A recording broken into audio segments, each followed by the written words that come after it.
আসসালামু আলাইকুম। আসলে বর্ষাকালে ছাগলের খাবার সংগ্রহ করা একটা কঠিন কাজ। ছাগল এমনিতেই স্বভাবত হচ্ছে চিবায়ে খাবার খায়। তো এখন হচ্ছে বর্ষাকাল, তো গেলাম হচ্ছে আমাদের ফিশারিতে কিছু কাঁঠাল পাতা সংগ্রহ করার জন্য।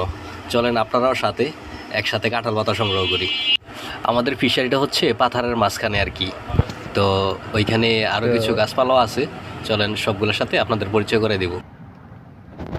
বাবা, এখানে যে সমস্যাটা হচ্ছে যে এখানে আসলে একটা পেয়ারা দেখলাম, কিন্তু আসলে এখানে একটা বল্লার বাসা আছে। আপনারা হয়তো বা দেখতে পাইতেছেন, এই যে বল্লার বাসা আছে। এগুলোর একটা অভ্যাস হচ্ছে যে গাছ যদি একটু বেশি নড়ে তাইলে ওরা সবাই মিলাতে এরা কামড়াইতে আসে আর কি। তো যদি আমি দেখাই আপনাদেরকে, যে এই যে হচ্ছে একটা পেয়ারা দেখা যাইতেছে, বেশ বড়, কিন্তু আসলে পারার মতন অবস্থা নাই আর কি। এই যে পারতে গেলে আবার এই বল্লাগুলা কামড়াইতে পারে। তো যাই হোক, এখন আসলে এটা সময় না। তো গাছের কলাগুলো একটু অন্যরকম হয়ে গেছে, কারণ দীর্ঘদিন যাবতে এরকম বৃষ্টি হইতেছে, একটু একটু একটু একটু গুড়ি গুড়ি বৃষ্টি, মাঝে অনেক দিন অনেক ভারী বৃষ্টি হয়েছে। তো এটা আমাদের পাথার আর কি। আমাদের পাথারের মধ্যে মূলত আমাদের এই জমিটারে কাইটা আমরা এই পুকুরটা বানাইছি। এখানে ধান তেমন ভালো হইতো না এই কারণে। তো পাশাপাশি দুইটা জমি আর কি আমাদের, একটা একটু বড়, একটা একটু ছোট। তো এখান থেকে মূলত মাঝে মধ্যে আমরা মাছ টাছও ধরি। এই যে আমাদের এই গাছ থেকে হচ্ছে কাঁঠাল পাতা পারবো আর কি। আসলে কাঁঠাল গাছের তো আর সব ডালা কাটা যায় না। মূলত এই মোটা, এই যে মোটা ডাল থেকে, মেন গাছটা থেকে যে মোটা ডাল বাইর হয়েছে, ওইটা থেকে যে চিকন ডালগুলো বাইর হয়েছে ওইগুলো কাইটে নেওয়া যায় আর কি। এগুলো কাটতে একটু কষ্টই হয়, একটু উপরে এদিকে এই ডালাগুলা কাইটা নেওয়া যায়, তাইলে গাছের আর কোনো সমস্যা হয় না আর কি। দেখা গেছে এই ডালগুলা কাটার কিছু পজিটিভ সাইডও আছে। যেমন ধরেন আপনার গাছ যদি অতিরিক্ত ডালা থাকে তাইলে তখন গাছ বাড়ি হইয়া বাইঙ্গা, যে এই ঝড় বৃষ্টির সময় বাইঙ্গা পড়ে যাওয়ার সম্ভাবনা থাকে। তো মোটামুটি আমার হয়ে গেছে, অনেকগুলো পাতাই হয়ে গেছে। তো সবগুলো গাছ থেকে আসলে ডালা কাটাও যাইতেছে না। তার সবচেয়ে বড় কারণ হচ্ছে আমরা তো অনেক দিন যাবত আসলে এইখানে আসি না, ফিশারিতে তত একটা সময় দেওয়া হয় না।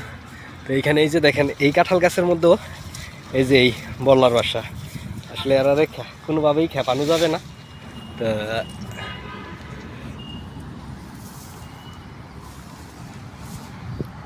এই যে এইখানে একটা বল্লার বাসা,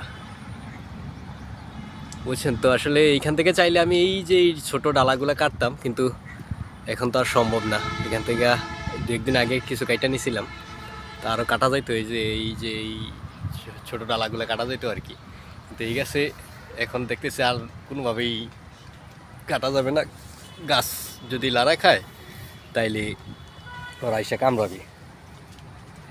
তো এইখানে আমাদের আসলে আরও অনেকগুলা কাঁঠাল গাছই আছে আলহামদুলিল্লাহ।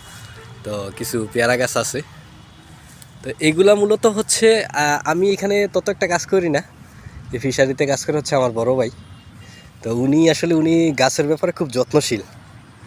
হ্যাঁ, এই কলা গাছগুলো উনারই লাগানো, এবং কাঁঠাল গাছগুলো আমি লাগাইছি। বড় ভাই আইনা দিয়েছিল কাঁঠাল গাছগুলো, আমি লাগাইছি।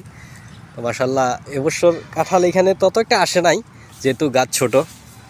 এই যে এই গাছে দুইটা কাঁঠাল ছিল আর কি। তো এইখান থেকে আজকে আর কাটবো না, যেহেতু যতটুকু কাটা হয়েছে আলহামদুলিল্লাহ, একটা ছাগল যেহেতু হয়ে যাইব। আর হচ্ছে ওই যে ওই পারে দেখা যেতেছে যে কিছু গাছে কলা আছে মাশাল্লাহ, কাঁদিগুলো যথেষ্ট বড়। এই হচ্ছে, তো আসলে আমরা গ্রামে যারা থাকি তাদের আসলে এই একটা সুবিধা আছে আর কি, যে কোনো কিছুর জন্য, বিশেষ করে খাবারের জন্য খুব একটা চিন্তা করা লাগে না। এই হচ্ছে দেখা গেছে যে আমাদের এই পুকুরে এই যে কলমি শাক আছে, অনেক কলমি শাক আছে।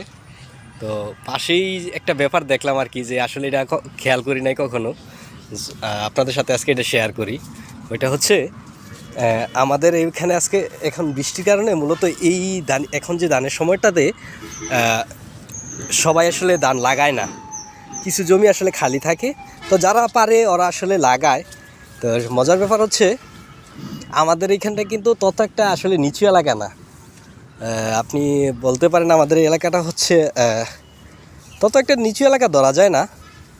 তো মোটামুটি এখানে হচ্ছে খালবিল না থাকার কারণে বৃষ্টির পানি, একটু বৃষ্টি হইলেই পানি আসলে লাগা যায় এই পাথারের মধ্যে। তো যে মজার ব্যাপারটা আসলে শেয়ার করার জন্য আসলাম এখানে, যে আমাদের এখানে আসলে শাপলা খুব একটা দেখা যায় না। তো আমি আমার এক কাকার ক্ষেতে দেখলাম যে অনেকগুলো শাপলা, আসলে ওই যেটা নীলপদ্ম বলে আর কি, আমরা শাপলাই বলি, সাদা হোক লাল হোক বা নীল হোক যাই হোক, তো আমরা শাপলা বলি। তো দেখি আসলে এই শাপলাগুলো কেমন হয়েছে। আমি আসলে এখানে অল্প দেখা যায় তো এক সময়, খুব কম, যে একটা দুইটা গাছ শখ করে আমি ওই যে আমাদের ওই পুকুরে নিছিলাম। পুকুরে এই বছর আমরা পুকুর থেকে কিছু মাটি কাটছি, যার কারণে আসলে এবছর শাপলা হয় নাই পুকুরে। তো এই যে কাকায় জমি লাগায় নাই, তো এখানে আসলে কিছু দেখি শাপলাগুলো আসলে কেমন হয়েছে। পানিও আছে অনেক, একদম হাঁটু পানির উপরে আর কি। তো আপনারা আসলে হয়তোবা এভাবে ভিডিওতে তত একটা ভালো বোঝা যাইতেছে না, শাপলা কিন্তু অনেক আছে আসলে এখানে। হ্যাঁ, তো এই যে দেখেন শাপলা আসলে অনেকগুলো আছে। তো এই যে এখানে দানি জমি আছে, ওইটার ভিতরে অনেক শাপলা। আসলে এবারই এত বেশি শাপলা দেখা গেছে, তার আগে আসলে কখনো এত শাপলা দেখা যায় না। আসলে অনেক শাপলা হয়েছে। তো আজকে হয়তো বা সময় পাবো না, তো ইনশাল্লাহ আগামী দিন আমাদের বড় পুকুর থেকে দেখি ছোট মাছ বা চিংড়ি মাছ পাওয়া যায় কিনা। তো এই শাপলাটা আসলে অনেক সুন্দর হয়েছে, একদম খুব সুন্দর।